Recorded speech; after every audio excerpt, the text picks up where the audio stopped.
Bom dia, vamos começar hoje nosso devocional com Deus, continuando aqui em Lucas capítulo 2, versículo 21, continuação, que diz assim: Jesus é apresentado no templo. Completando-se 8 dias para o ritual de circuncisão do menino, foi-lhe dado o nome de Jesus, o qual já havia sido outorgado pelo anjo antes que ele nascesse. De igual modo, ao completar-se o tempo de purificação deles, de acordo com a lei de Moisés, para apresentá-lo a Deus no templo, assim como está escrito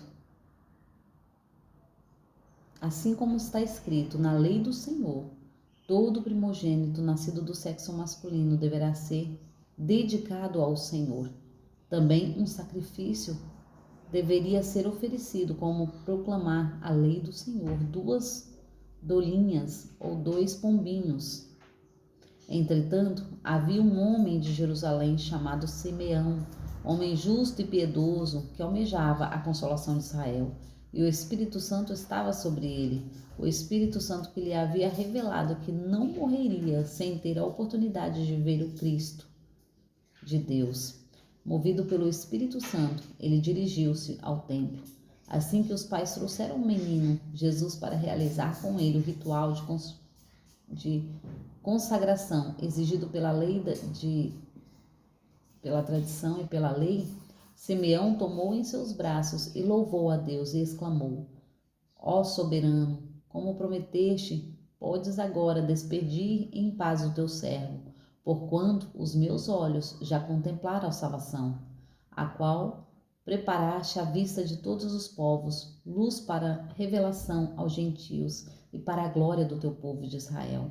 O pai e mãe do menino ficaram admirados com a proclamação feita a respeito dele. Então Simeão abençoou e revelou a Maria, mãe de Jesus: Eis que este menino está destinado a ser o responsável pela queda e pelo surgimento de multidões em Israel, e a ser um sinal de contradição, de maneira que a intimidade dos pensamentos de muitos corações será revelada. Quanto a ti, todavia, uma espada transpassará a tua alma. Amém, né? Que palavra maravilhosa, né? A palavra de Jesus. Aqui fala sobre quando eles vão ali, né? Circuncidar Jesus, né? E consagrando-lhe o nome, que era seu nome, Jesus.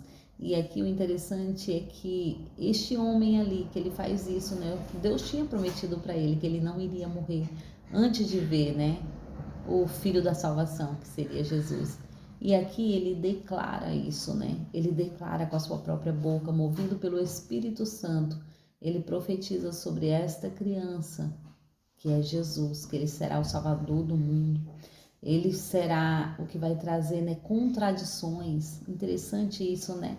Porque aonde ali um tempo onde havia uma só conversão do povo, Jesus ele vinha para trazer contradições muitas vezes, né? Porque tá indo contra o que pensamos ou o que imaginamos ou o que queremos, ou o que pensamos, né? E aqui Jesus estava para vir para ensinar o povo, como hoje nós sabemos, né? Porque Jesus fala, né? Não vim trazer a paz, mas vim trazer a guerra.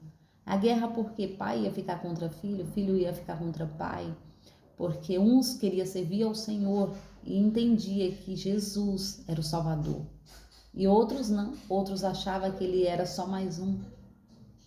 Então era sobre isso, né, que o profeta, ao apresentar ele, já estava falando, né, já estava dizendo. E aqui diz assim, né, de maneira que a intimidade dos pensamentos de muitos corações será revelado. Então Jesus ia revelar muitas coisas, Jesus ia trazer para fora o que estava oculto e escondido, a intimidade dos corações, né? Quantas vezes, né, nós queremos esconder tanta coisa, mas de Deus não se esconde nada. Nós podemos esconder do mundo, nós podemos esconder de pessoas, mas Deus é o Deus que tudo vê, tudo pode, tudo vê, né? Nada fica em oculto. E o inimigo, ele usa, né, de oportunidades para que, se você estiver, né, cometendo algum erro, aquilo seja revelado no sentido de fazer vergonha. Então, O bom é que nós tomamos posição e pedimos: Senhor, me perdoa, me ajuda.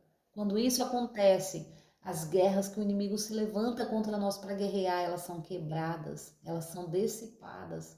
Então nós temos que tomar posicionamento, né, quanto a isso. E aqui o profeta já vinha falando ali que Jesus ia revelar os segredos dos corações, os segredos mais íntimos, os segredos escondidos, ocultos. Assim como hoje nós sabemos que foi revelado na palavra. Quantos revelações teve ali no tempo de Jesus? Creio eu que tantos milagres que não caberia nas páginas da Bíblia, de tantas coisas que Jesus fez. Jesus fez muitos milagres que muitos nem soube, porque Jesus muitas vezes falava assim, depois do milagre acontecido, Jesus falava para não contar aquele milagre. Então, muitos ali que Jesus fez não foi nem revelado para outros, né? Quantas vezes o Senhor trabalha na nossa vida, né? E o Senhor tem nos guardado, tem nos ensinado isso, né? Que muitas vezes o Senhor quer começar dentro da nossa casa, o Senhor quer fazer mudança dentro primeiro do nosso lar, dentro primeiro de cada um de nós. Muitas vezes nós queremos que a mudança venha de muitos lugares, mas tudo começa em nós. Quando nós tomamos posição e falamos para o Senhor, Senhor, eis-me aqui, começa em mim. Senhor, me transforma, me muda, me molda conforme a tua vontade, o teu querer. E o Senhor, Ele faz. Assim como quando Jesus foi crescendo ali, vai ser revelado mais adiante, né? Que Jesus, Ele começou a fazer os milagres e maravilhas acontecerem, mediante a Deus, né? Porque Ele não usava aquilo em seu favor, Ele sempre falava: honra e glória ao nome do nosso Deus. Então Ele dava graças a Deus por tudo que Ele fazia. E assim foi, né? O começo aqui. Aqui nós vemos a apresentação de Jesus, a circuncisão de Jesus, sendo criança ainda, né? Como mais adiante nós vamos ver os milagres e maravilhas de Jesus. Nós vemos aqui como tudo começou. E a palavra nos revela ponto a ponto, para que não fique em oculto e em escondido, seja revelado tudo, tudo. E assim é, né? Nós devemos declarar todos os dias que o Senhor é o nosso Salvador, Jesus está conosco todos os dias para nos redimir das nossas falhas, dos nossos pecados. Ele veio sem pecado algum para nos trazer a salvação. E é sobre isso, amém? Agradeço a todos por terem me ouvido até aqui. Tenham um ótimo dia abençoado por Deus, em nome de Jesus.